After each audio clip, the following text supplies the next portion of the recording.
it's been too long since I've done a new comic book day haul video, so I thought I'd do that now. So here we have kind of the last week of May and the first week or two of June, some of the stuff I have picked up, including from Bad Idea Publishing. They always put up some interesting stuff. So this is Megalith, the Olympus Saga 1. I believe there was a preview in the Warbird and maybe some of the other Bad Idea Publishing titles.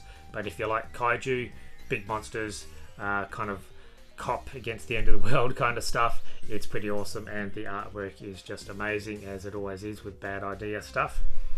Something different, Swamp Thing 89. So this is the, at the time, controversial. It was banned by DC Comics at the time.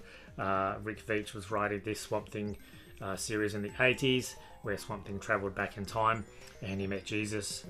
Being a Christian, I wasn't sure what to think of this, but after reading the reviews, I can see that it was pretty respectful. So I haven't read the first issue, so I'm gonna wait until issue 90, because it's a 3-part series. When that comes out, I will read the whole thing.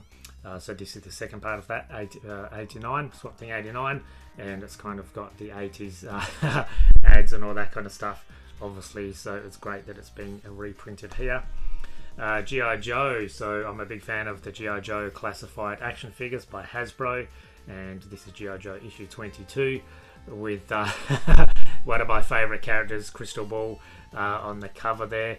And I just love how the designs of these characters look just like they do on the modern takes on the G.I. Joe classified action figures. So yes, part of the Energon universe, which is absolutely fabulous.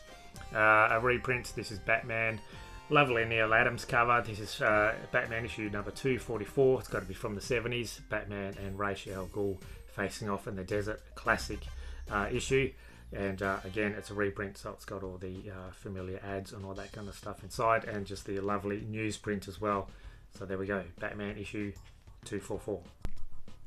Sticking with Batman, the introduction of the Robins in the Absolute Batman universe, which is the reimagining of Batman as a big chunky kind of fella. So I like what they've done with the different Robins here. They all look very visually different. I believe this is the issue that had a lot of printing errors at the start. Well, not printing errors, but quality control issues. But there's certainly no issues with my local comic shop. So yeah, this is pretty cool. Jim Lee, Jeff Loeb continuing their sequel to Batman Hush as well. Again, I think I'll probably wait until all of these issues come out until I read it. Just finished reading Absolute Green Arrow number 1 after all the hype it's been getting.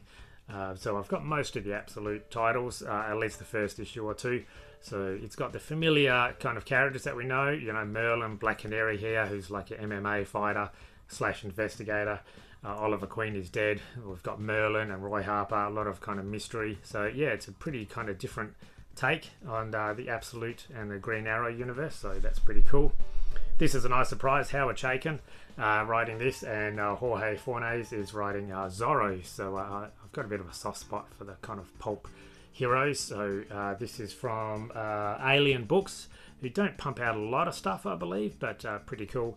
And there's also a preview, I think, in the back to kind of Zorro's Legacy, a special number 1 preview where Zorro's kind of in the modern world, and it's got a lovely back cover artwork as well. So there's Zorro. Jay and Silent Bob. So Kevin Smith's most familiar characters teaming up with the Marvel Universe. So they've teamed up with Archie and a few other characters as well, I think. But yes, Jay and Silent Bob. Jay is a future past. Obviously, Silent Bob and Jay, you know, a nod to Days of Future Past, the classic X-Men storyline. So pretty funny stuff there. Kevin Smith is kind of laying all of his comedic chops and love for this art form and his comic knowledge on the page. There we go. This is a reprint of a classic Adam Hughes cover, Supergirl and the Legion of Superheroes 23, initially published in 2006. I don't know why I didn't pick this up at the time, but yes, very happy that they reprinted this, just basically because this cover is awesome. Supergirl just sitting on an asteroid / meteorite there. Lovely cover, and the original was quite expensive, so glad they reprinted that. I'm picking up all of the Superpowers collection variant cover logos because I just love the original Kenner Superpowers line when it was created in the 80s. So this is the same comic as this, I believe, but just with the variant cover. So there we have Supergirl and Streaky, is that the name of the cat, in the back there. And I love how on the back they've kind of printed the play sets and all the other figures. They're not making these figures, they're just action figure variant covers.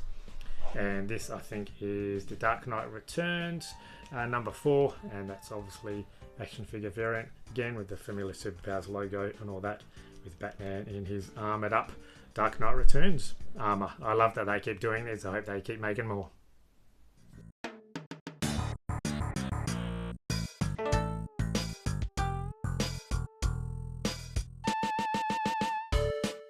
Masked, one of the absolutely wonderful animated series back in the 80s with some action figure lines. The Loyal Subjects company have brought back the action figure and transforming vehicles, which is delightful. So there we have the J. Scott Campbell cover. There's so many cover options there, but this is the one that I wanted, with Matt Tracker and Miles Mayhem, the main bad guy. So again, part of the Energon universe. Nostalgic, love it. Mask. Talking about 80s and nostalgia, Mars the Universe. So this continues. This is from Dark Horse, written by Tim Sheridan with art by Will Sliney. Absolutely fabulous art inside. This continues directly after the events of the film, which I do recommend watching. I've seen it twice. It's absolutely fabulous. If you want to see my review on that, you can go to my other channel, G'day Geeks. That's GDAYGEEKS, G'day Geeks, and you can watch my review of that. But yes, very happy that the story is continuing in comic form. I play Dungeons & Dragons every 2 weeks, and my Dungeons & Dragons crew always mentions Dungeon Crawler Carl, so I thought I'd pick this up in their honour. Again, just been released, got a lot of hype. I know they're releasing a role-playing game and some action figures for it as well. So yeah, normally I don't get these kind of manga digests, but this is from Vault, I think. So this is volume 1, and Vault Comics. So yes, I'll see what it looks like. And yes, I'm not that familiar with the property apart from what my Dungeons & Dragons friends have told me, so I had to pick that up just out of curiosity.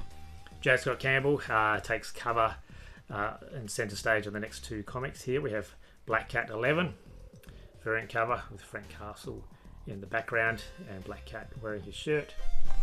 This is pretty cool. So this is a collection of J. Scott Campbell's covers from Marvel, with some commentary and some lovely actually artwork inside, and a bit of an interview with him as well, some sketches and that kind of thing. And if you like the artwork inside, the last page actually shows the checklist.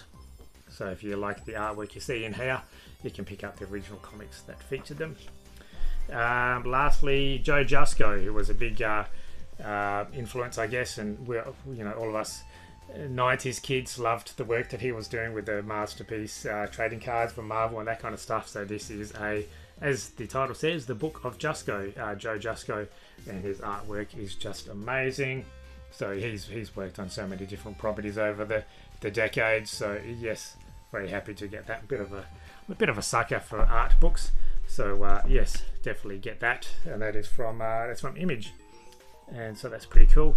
So quite a stack here, and I will show, I actually picked up a couple of bookmarks. I like the freebies that we get at comic shops. So yes, here we've got some bookmarks. I don't know if your comic shop will be doing those as well, but yeah, when they do promo stuff or whatever, I'm always happy to pick those up. So there we go, quite a substantial stack of comics, and yeah, so that's for the last 2 or 3 weeks. I've got a lot of reading ahead of me. Thanks for watching all the way to the end. Hope you like this haul, and I'll show you more in the next video, potentially. See you then. Bye.